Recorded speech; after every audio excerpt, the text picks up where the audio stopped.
Cuando pienso en cómo empezó todo, todavía me cuesta creerlo. Era un martes cualquiera. La casa olía a café recién hecho y mi hija Emma estaba sentada en la mesa, repasando sus apuntes mientras yo preparaba su almuerzo para la escuela. Mi esposo, Daniel, se despidió con un beso rápido en la frente, el mismo beso rutinario de siempre, como si nada escondiera. Nunca imaginé que ese gesto cotidiano sería el último vestigio de la vida tranquila que conocíamos. A media mañana, recibí una llamada del banco. Una voz monótona me dijo que había una actividad inusual en nuestra cuenta conjunta. No le di demasiada importancia al principio, pero cuando abrí la aplicación, el aire literalmente se me fue del pecho. ¿El fondo universitario de Emma? Estaba vacío. 14 años de ahorros, cumpleaños sin regalos, horas extra, noches sin dormir. Todo, desaparecido. Pensé que debía ser un error, pero cuando revisé los movimientos, lo vi con claridad, transferencias constantes, todas hacia la misma cuenta, una que no reconocía. Llamé a Daniel, temblando. Cariño, ¿tú sabes algo de esto? Pregunté con la voz quebrada. Silencio. El tipo que siempre contestaba en el segundo tono tardó casi un minuto en responder. Estoy en medio de una reunión, luego hablamos, dijo seco, cortante, y colgó. Ahí supe que algo no encajaba. No era el tono de un hombre ocupado, era el tono de alguien que tenía miedo de ser descubierto. Pasaron horas que parecieron días. Cuando Emma regresó de la escuela, yo seguía en la mesa, con los ojos hinchados y el móvil en la mano. Ella me miró sin decir nada y dejó la mochila a un lado. «Mamá. ¿Qué pasa?», preguntó. Le conté todo. No pude contener las lágrimas. Emma me abrazó fuerte, más fuerte de lo que una niña de 12 años debería tener que hacerlo. Esa noche, Daniel no regresó. Ni llamó. Ni escribió. La cama fría, la casa en silencio. Solo el zumbido de la nevera y el sonido de mi corazón golpeando contra las paredes del pecho. A la mañana siguiente, recibí un mensaje de texto. Necesito tiempo. No me busques. Cuida de Emma. Y nada más. Las siguientes semanas fueron un borrón. Llamadas al banco, abogados, reportes policiales. Todo confirmaba lo que temía. Daniel había vaciado nuestras cuentas, vendido el coche a su nombre y desaparecido. La peor parte no fue el dinero, sino explicarle a mi hija que su padre nos había dejado. Emma, sorprendentemente, no lloró. Está bien, mamá. Ya lo resolveremos, me dijo con una calma que me inquietó. Yo pensé que era su forma de protegerme. Pero había algo en su mirada, algo distinto. Las noches se volvieron largas. A veces la escuchaba teclear en su computadora hasta tarde. Le preguntaba qué hacía y siempre respondía lo mismo, solo tareas. No quise presionarla. Teníamos suficiente dolor encima. Un domingo por la mañana, mientras preparaba el desayuno, Emma bajó las escaleras con una expresión que no supe leer. Tenía el cabello recogido en una trenza desordenada y ojeras marcadas, como si no hubiera dormido. Se sentó frente a mí y dijo con total serenidad. Mamá, no te preocupes más. Ya lo solucioné. Al principio creí que se refería a algo trivial. ¿A qué te refieres, amor? Ella sonrió apenas. A papá. Y al dinero. Me quedé paralizada. Emma, ¿qué hiciste? Nada malo, mamá. Solo descubrí la verdad. Tomó su laptop, la giró hacia mí y abrió una carpeta llena de capturas de pantalla. Cuentas bancarias, correos, transferencias, nombres, incluso una dirección. Encontré a papá, dijo con voz baja, sin un temblor. En ese instante sentí una mezcla imposible de orgullo y miedo. ¿Cómo hiciste esto? Internet tiene muchas puertas. Solo hay que saber por cuál entrar. Mi hija de 12 años había rastreado a su propio padre. En la pantalla había un nombre que me heló la sangre, Clara Méndez. Una mujer, unos años menor que yo. En las fotos, Daniel aparecía abrazándola en la playa. Sonreían. Parecían felices. Pero no era eso lo que me rompió, sino ver a Emma observando la pantalla sin una lágrima. No había rabia, ni tristeza, ni confusión. Solo frialdad. Una mente trabajando, calculando, diseñando algo que yo aún no entendía. Esa noche, no pude dormir. Escuché el clic del teclado desde su habitación. Teclas suaves, rápidas, seguras. Me acerqué a la puerta, pero algo me detuvo. Una parte de mí quería entrar y detenerla. Otra, no. Porque en el fondo, aunque me doliera admitirlo, parte de mí quería ver a Daniel pagar. Los días siguientes, Emma actuó como si nada hubiera pasado. Comía, estudiaba, reía con sus amigas. Pero a veces, cuando creía que no la miraba, veía esa misma expresión silenciosa, como si su mente estuviera en otro lugar. En la oscuridad. Una tarde, encontré en su escritorio una nota pegada junto a la computadora. Decía: la justicia también se enseña en casa. No entendí el significado completo hasta que, 2 noches después, Emma volvió a decirlo. Mamá, no te preocupes. Ya lo manejé. Y por primera vez, le creí. Los días que siguieron a esa conversación se sintieron extrañamente tranquilos. Como si la tormenta hubiera pasado, pero el cielo aún estuviera demasiado quieto. Emma iba a la escuela, hacía sus deberes, me ayudaba con las compras. Todo parecía normal. Demasiado normal. Una noche, mientras lavaba los platos, escuché su voz en el salón. No hablaba por teléfono, pero murmuraba como si ensayara algo. Me acerqué sin hacer ruido. Estaba frente a su laptop, leyendo en voz alta un correo que había redactado. Decía: hola, Daniel. Espero que tú y Clara estén disfrutando de sus vacaciones robadas. Por cierto, ¿qué se siente perder todo lo que robaste? Me quedé helada.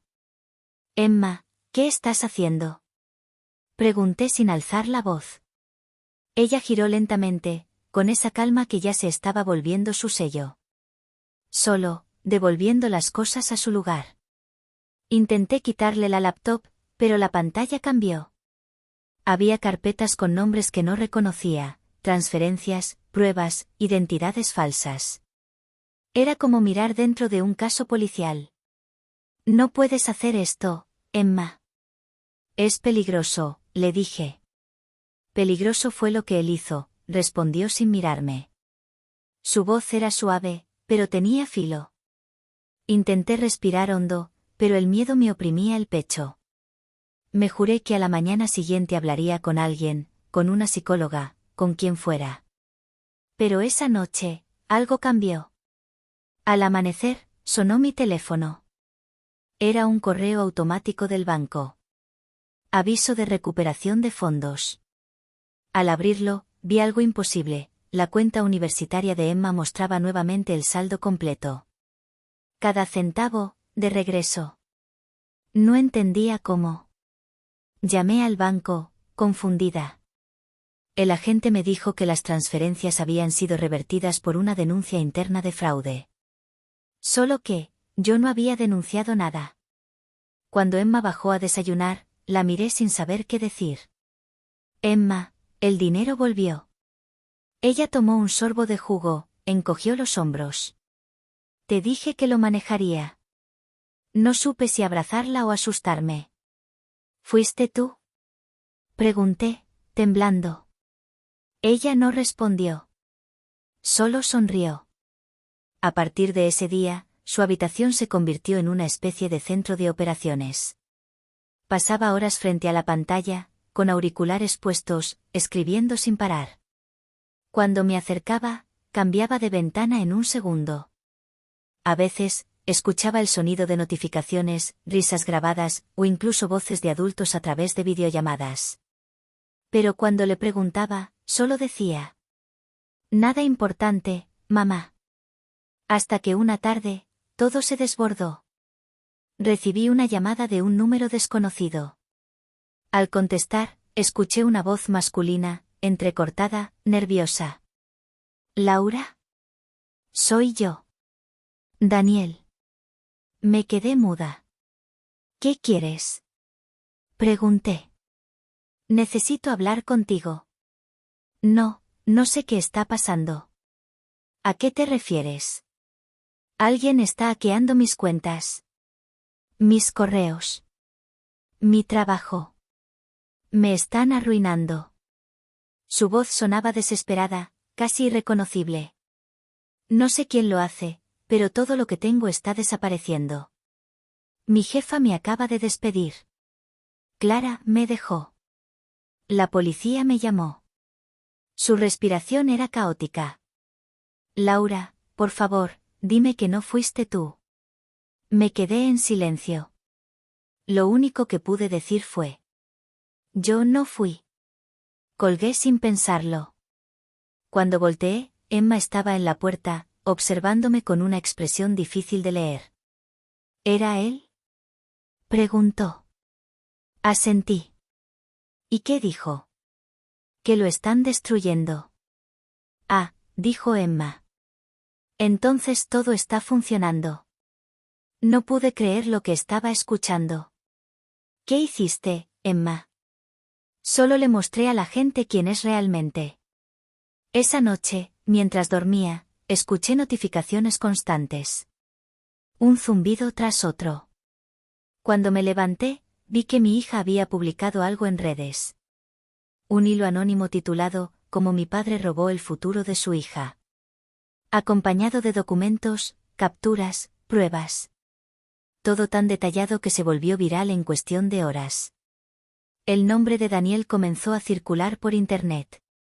Su foto, su rostro, su vergüenza. Medios locales lo compartieron, blogs, foros. Y cada publicación tenía el mismo mensaje. Acciones tienen consecuencias. No sabía si llorar, gritar o aplaudir. Daniel había desaparecido del mapa. Su empresa lo despidió, su amante lo bloqueó, sus cuentas estaban congeladas. Y en medio de todo eso, Emma seguía yendo al colegio. Sonriendo como si nada. Una tarde, la maestra me llamó. Señora, Emma ha estado escribiendo historias muy particulares. ¿A qué se refiere? Cuentos sobre justicia. Venganza. Hackers que hacen pagar a los malos. Son muy buenas, pero hay algo inquietante en ellas. Esa noche, entré en su habitación. Ella estaba dormida, el monitor aún encendido. En la pantalla había un mensaje programado para enviarse. Querido papá, ¿aprendiste la lección? No se roba lo que no se puede reemplazar. Sentí un escalofrío recorrerme el cuerpo. Apagué la computadora, le acomodé la manta, y por primera vez entendí algo. Mi hija no solo había recuperado el dinero. Había aprendido a vengarse. Al día siguiente, recibí un sobre sin remitente en el buzón. Dentro, una hoja con una sola frase escrita a mano. No te preocupes, mamá. Esto apenas empieza. Durante los días siguientes, el silencio en casa se volvió espeso, casi tangible. Era el tipo de silencio que no te deja pensar, que te obliga a escuchar los latidos de tu propio miedo. Emma actuaba con una normalidad escalofriante. Se levantaba temprano, preparaba su desayuno y hablaba conmigo como si todo estuviera perfectamente en orden. Pero detrás de esa calma había algo más. Algo que crecía. Una noche, mientras estaba en la cocina, mi teléfono empezó a sonar sin parar. Primero fueron mensajes desconocidos, luego llamadas. Cuando al fin respondí, una voz temblorosa me atravesó los oídos. Laura, soy yo. Mi corazón se detuvo un segundo. Daniel. Necesito hablar contigo, dijo casi susurrando. Esto se salió de control. Podía escuchar su respiración agitada. ¿Qué hiciste, Daniel? Pregunté con la voz helada. Yo, no lo sé. Todo está colapsando. Mis cuentas, mis correos, mis clientes. Alguien me está siguiendo, alguien sabe todo de mí. Antes de que pudiera responder, escuché un clic en el teléfono y una segunda voz entró en la línea. Hola, papá. El mundo se detuvo. Emma, dijo Daniel, ahogado. ¿Te sorprende? Preguntó ella con serenidad. Pensé que te gustaba jugar con secretos. Mi garganta se cerró. No entendía cómo había logrado interceptar la llamada. Emma, cuelga, le pedí, tratando de mantener la calma. Tranquila, mamá. Solo quiero hablar. Del otro lado, Daniel perdió la compostura. Emma, escucha, yo, cometí errores. Pero no tienes derecho a destruirme. ¿Destruirte? Repitió ella, con voz baja. Solo estoy equilibrando la balanza. Pude escuchar cómo Daniel se movía, quizá en algún lugar desconocido. Por favor, dijo él, esto no es un juego.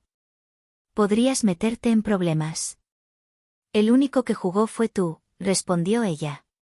Y perdiste. El silencio posterior fue insoportable. ¿Qué quieres de mí? Preguntó Daniel, derrotado.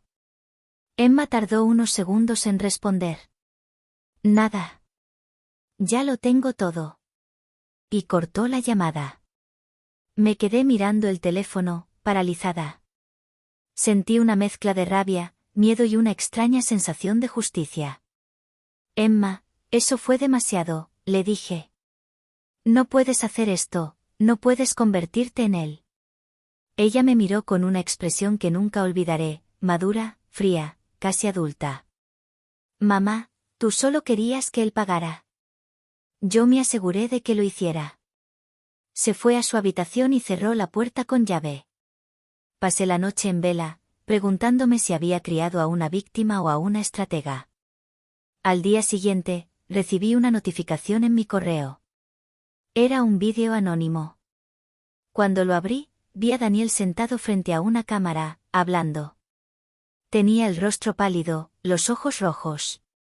Si están viendo esto, decía, quiero pedir perdón. A mi esposa, a mi hija, a todos los que lastimé. El vídeo duraba apenas 2 minutos, pero era devastador. Se viralizó en cuestión de horas. Los comentarios lo llamaban cobarde, ladrón, manipulador. Otros decían que merecía lo que le estaba pasando. Y entre miles de mensajes, uno destacaba por encima de los demás. La verdad siempre encuentra su camino. Sabía quién lo había escrito. Esa noche, Emma entró a mi habitación. Ya terminó, dijo con voz tranquila. ¿Qué terminó? Pregunté. Todo. Él no volverá. La miré en silencio. No sabía si sentir alivio o miedo. ¿Qué hiciste, Emma? Ella me miró a los ojos. Nada que él no mereciera. Intenté hablar, pero ella me interrumpió. Mamá, tú me enseñaste a no dejar que la gente me quite lo que amo. Solo seguí esa lección. Me quedé sin palabras. En algún punto, la niña que conocía se había transformado en algo nuevo. No en una villana, ni en una heroína, sino en alguien que había entendido el poder del control. Los días pasaron. Nadie volvió a saber de Daniel. Su nombre desapareció de las redes, sus cuentas fueron cerradas, su empresa lo borró del sistema. ¿Y Emma? Emma empezó a pasar más tiempo sola, escribiendo en su laptop, observando la pantalla con esa concentración absoluta que solo tienen los que guardan secretos. Una tarde, cuando entré sin tocar, vi un documento abierto. El título decía: Proyecto Karma. Y debajo, una lista de nombres. Personas, empresas, correos. ¿Qué es esto, Emma? Pregunté, intentando no sonar asustada. Ella cerró la laptop sin inmutarse. Solo ideas, respondió. Esa noche, mientras dormía, escuché el teclado otra vez. Teclas rápidas, constantes. Me levanté, fui hasta su habitación, y me quedé en el umbral observando. La luz azul del monitor iluminaba su rostro.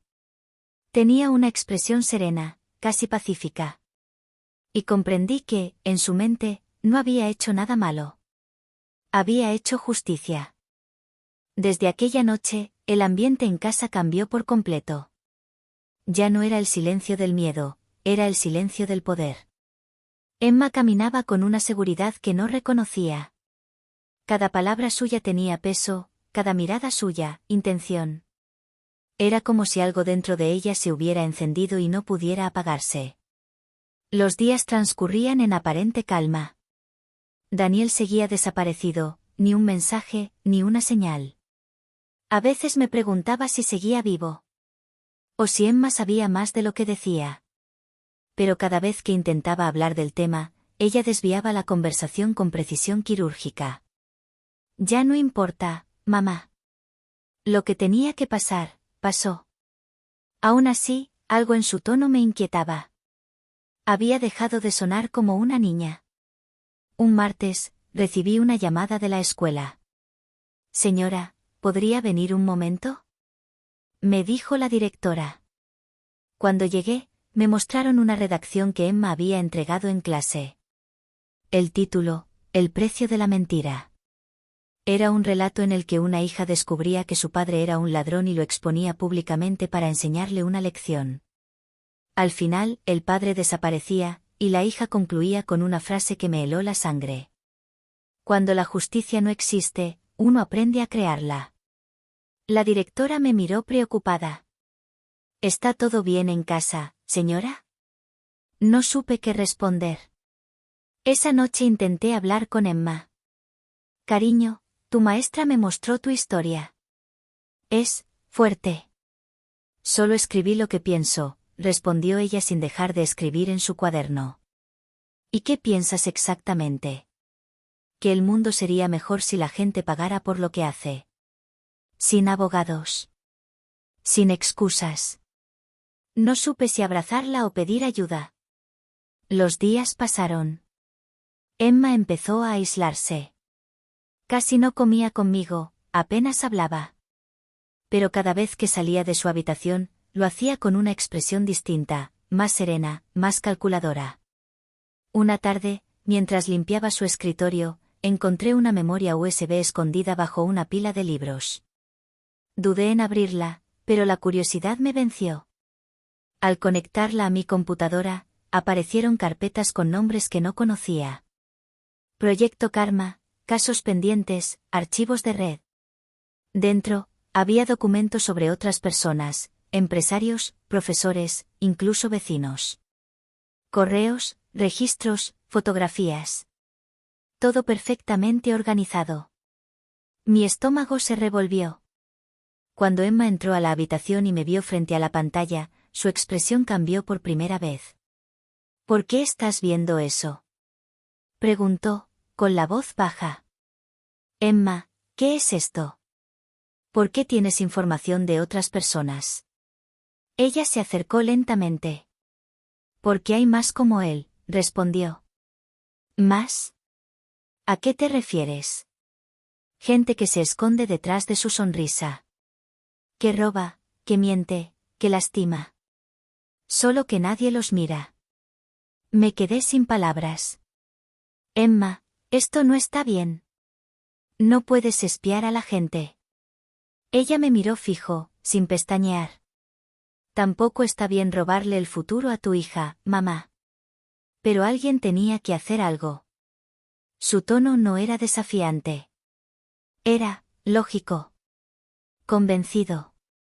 Y eso fue lo que más me asustó.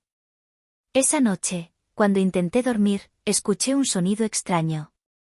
Me levanté, caminé hasta la sala, y vi la luz del monitor parpadeando. Emma estaba conectada a una videollamada. En la pantalla había otros rostros, todos jóvenes, todos concentrados. Parecían hablar en clave, compartiendo archivos, códigos, nombres. Cuando me acerqué, escuché una frase que se repitió entre ellos. La red no olvida. La justicia tampoco. Apagué la luz sin hacer ruido y regresé a mi habitación, temblando. Esa noche no pegué un ojo. Al día siguiente, la noticia se esparció por la televisión. Un empresario local había sido acusado de fraude tras una filtración anónima. El informe mostraba exactamente el tipo de documentos que vi en la memoria USB. Y en la esquina de la pantalla, una etiqueta, almohadilla Proyecto Karma. Tuve que apoyarme contra la pared para no caer. Mi hija de 12 años estaba detrás de todo eso. Esa tarde, cuando volvió de la escuela, la esperé en la cocina. Emma, necesito que me digas la verdad. ¿Tú hiciste eso? Le pregunté, casi rogando. Ella dejó su mochila, tomó un vaso de agua y me miró. A veces las verdades duelen, pero son necesarias, respondió con calma. Emma, esto se te está yendo de las manos. Podrías meterte en problemas, o peor. Ella se encogió de hombros. No me pueden atrapar. No hago nada ilegal. Solo muestro lo que ya existe. Quise gritar, pero no pude. En ese instante comprendí que no podía controlarla. Que ya no era mi pequeña Emma. Era algo más grande. Algo que había nacido del dolor, pero que ahora caminaba por cuenta propia. Esa noche, antes de dormir, entré en su habitación y la vi durmiendo profundamente, con su laptop encendida a su lado. En la pantalla, una frase en blanco sobre negro titilaba como una advertencia. Próximo objetivo, los que miran y callan. Me quedé ahí, observándola. No sabía si estaba criando a una justiciera, o a una sombra que el mundo algún día temería. El mundo seguía girando, pero en casa todo parecía detenido. Los días se habían vuelto una rutina silenciosa, Emma en su habitación, yo fingiendo que no sabía lo que hacía, y un miedo constante flotando en el aire, como si el techo pudiera venirse abajo en cualquier momento. Cada mañana encendía el televisor con la esperanza de no ver nada nuevo, y cada mañana, ahí estaba. Otro nombre, otro rostro, otra vida expuesta. Almohadilla Proyecto Karma se había convertido en tendencia global. Los noticieros lo llamaban el movimiento digital más misterioso del año. Nadie sabía quién estaba detrás, pero todos lo seguían. Había quienes lo aplaudían, decían que por fin alguien se atrevía a desenmascarar a los corruptos. Y otros que lo temían, asegurando que era una amenaza para la privacidad. Yo sabía la verdad. La mente detrás de todo eso dormía bajo mi techo. Una tarde, mientras Emma estaba en la escuela, tocaron la puerta. Dos hombres con trajes oscuros, credenciales en el pecho. Buenas tardes, señora, dijo uno. Somos de la Unidad de Delitos Informáticos. Queremos hacerle unas preguntas. Mi corazón empezó a golpearme el pecho. ¿De qué se trata? Pregunté fingiendo calma. Estamos investigando las filtraciones del llamado Proyecto Karma. Se han rastreado algunas conexiones hasta esta zona. Sentí como la sangre me abandonaba el cuerpo. Debe ser un error, murmuré. El agente asintió, como si ya hubiera escuchado esa frase cientos de veces. Lo entiendo, señora. Pero si recuerda algo, cualquier detalle, comuníquese con nosotros. Me entregó una tarjeta, y se marcharon. Cerré la puerta con las manos temblorosas. Cuando Emma regresó, la esperé sentada en la sala. Vinieron policías, le dije sin rodeos. Ella no pareció sorprendida. Era cuestión de tiempo, dijo, y se sirvió un vaso de agua como si nada. Emma, esto es serio. Grité. Estás cruzando una línea peligrosa. Ella me miró con esa serenidad perturbadora. Mamá, cuando cruzas una línea, a veces descubres que al otro lado está la verdad. La quise abrazar, detenerla, pero sentí que no la alcanzaba. No físicamente, sino emocionalmente. Era como intentar sujetar el viento. Esa noche, entré a su habitación mientras dormía. La laptop estaba encendida, el cursor parpadeando sobre un mensaje aún no enviado. Decía: el sistema intenta callar lo que no puede controlar. Pero la verdad siempre encuentra una grieta. Debajo, una lista de nuevas filtraciones. Nombres que yo conocía. Vecinos. Profesores. Gente que tal vez no merecía ser arrastrada por esa ola. Desconecté la laptop y la guardé. Por primera vez, sentí que debía detenerla. No como madre, sino como alguien que quería salvarla de sí misma. A la mañana siguiente, cuando despertó, la esperaba con la computadora en mis manos. Emma, esto termina hoy. Su rostro se endureció. Devuélvemela. No. Ha sido demasiado lejos. No todos los que señalas son culpables. Todos ocultan algo, mamá. Todos. Intentó quitármela, pero la sostuve con fuerza. No eres juez ni verdugo. Le grité. Tampoco tú, susurró, pero igual me juzgas. Nos quedamos mirándonos. Y por primera vez, vi lágrimas en sus ojos. ¿Sabes por qué hago esto? Dijo con voz quebrada. Porque nadie me defendió cuando él me hizo daño. Nadie. Ni tú. La frase me atravesó el alma. Me di cuenta de que su lucha no era contra el mundo, sino contra la herida que yo había permitido. Emma no buscaba justicia. Buscaba redención. Esa noche me quedé despierta, pensando en todo lo que había pasado. En Daniel, en Emma, en el monstruo que habíamos creado entre los tres. Y mientras tanto, el mundo allá afuera seguía celebrando al fantasma llamado Proyecto Karma. Hasta que, de pronto, la red explotó. Una nueva filtración, pero esta vez, el objetivo no era un político ni un empresario. Era un periodista que había investigado el movimiento. Y entre los archivos filtrados, aparecía un correo, firmado con mi nombre. Mi corazón se detuvo. Emma me había involucrado. El teléfono sonó. Era un número desconocido. Señora, dijo una voz fría al otro lado, sabemos quién es su hija. Si no coopera, ambas pagarán. Cortaron. Sentí un escalofrío que me recorrió la espalda. Corrí a la habitación de Emma. Tenemos que irnos. Le grité. Nos están buscando. Ella levantó la vista lentamente. Ya es tarde, mamá. ¿Qué dices? El sistema despertó. Ahora no se puede detener. ¿Qué hiciste, Emma? Ella sonrió apenas. No fui yo. Fue la red. Yo solo la encendí. Miré la ventana. Afuera, las luces de un auto se detuvieron frente a la casa. Sombras bajaron, caminando hacia la puerta. El reloj marcaba las 3 de la mañana. Emma cerró su laptop y me tomó la mano. No te asustes, me dijo. Pase lo que pase, recuerda que todo empezó por amor. Los golpes en la puerta resonaban como truenos. 1, 2, 3. Luego, silencio. Ese tipo de silencio que corta el aire antes de una tormenta. Emma me apretó la mano. Sus ojos estaban serenos, como si todo lo que iba a pasar ya estuviera escrito. Mamá, escucha, susurró. Si entran, no digas nada. ¿Qué hiciste, Emma? Pregunté, casi sin voz. Ella respiró hondo. Lo que tenía que hacer.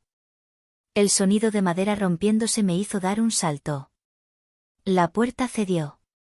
Luces blancas inundaron la sala. Voces gritaron su nombre. Policía, nadie se mueva. Emma levantó las manos, despacio. No con miedo, sino con una calma casi desafiante. Yo di un paso adelante, pero uno de los agentes me apuntó. Tranquila, señora, dijo. Todo va a estar bien. Pero nada estaba bien. Vi cómo esposaban a mi hija. Vi su rostro iluminado por los flashes de las linternas. Y aún así, seguía sonriendo. Como si supiera algo que ellos no. Mientras se la llevaban, me miró por última vez. No te preocupes, dijo con voz suave. No pueden borrar lo que ya está en marcha. Las palabras me dejaron helada. Intenté gritar, pero la voz no me salió. Solo pude ver cómo la subían al vehículo y desaparecía entre las luces de la madrugada. Durante días, no supe nada. Los noticieros hablaban sin parar del caso. Cae la mente detrás de Proyecto Karma. Una adolescente de 12 años, genio o amenaza. Mostraban su rostro pixelado, su historia recortada, convertida en espectáculo. Pero lo que nadie sabía, era que Emma nunca había trabajado sola. Una semana después, recibí una carta sin remitente. Dentro, una memoria USB y una nota escrita con su letra. La verdad no necesita rostros, mamá. Solo necesita a alguien que la sostenga. Mi corazón se detuvo. Encendí la computadora y abrí el archivo. Era un sistema automatizado, un algoritmo que podía publicar filtraciones desde múltiples servidores. Un código que ya no dependía de ella. El Proyecto Karma seguía vivo. Autónomo. Imparable. Cada cierto tiempo, aparecían nuevos casos, nuevas revelaciones. Nadie sabía de dónde venían. Y yo, cada vez que veía la etiqueta almohadilla Proyecto Karma en pantalla, sentía una mezcla de orgullo y culpa. Porque detrás de cada línea de código, detrás de cada verdad expuesta, estaba la voz de mi hija. A los 3 meses, finalmente me dejaron visitarla. En la sala del centro de menores, la vi sentada frente a una mesa blanca, con las manos juntas, tranquila. Cuando me vio, sonrió. ¿Te ves cansada, mamá? No he dormido desde que te fuiste, le respondí. Nos quedamos en silencio unos segundos. ¿Por qué lo hiciste, Emma? Pregunté. Ella bajó la mirada. Porque nadie más lo iba a hacer. Pero, ¿destruiste vidas? No, mamá. Solo las mostré como eran. Sentí un nudo en la garganta. Te convertiste en lo mismo que odiabas. No, susurró. Me convertí en lo que el mundo necesitaba. Me quedé mirándola. Era mi hija, pero también era otra cosa. Una mente demasiado lúcida para su edad. Un alma marcada por la traición. Antes de que el guardia interrumpiera la visita, me tomó la mano. Mamá, ¿sabes qué pasa cuando apagas una pantalla? ¿Qué? Que la imagen desaparece, pero la luz tarda unos segundos en morir. Sus palabras se quedaron flotando en el aire, como una despedida disfrazada de lección. Cuando la sacaron de la sala, su silueta se desdibujó detrás del vidrio. Esa noche, al volver a casa, noté algo diferente. Mi computadora estaba encendida. Un mensaje parpadeaba en la pantalla, sin remitente. No llores. La red está despierta. El cursor se movió solo, escribiendo una última línea. Esto no termina aquí. La pantalla se apagó. Y en el reflejo del monitor, vi mi propio rostro. Con la misma mirada que alguna vez tuvo Emma.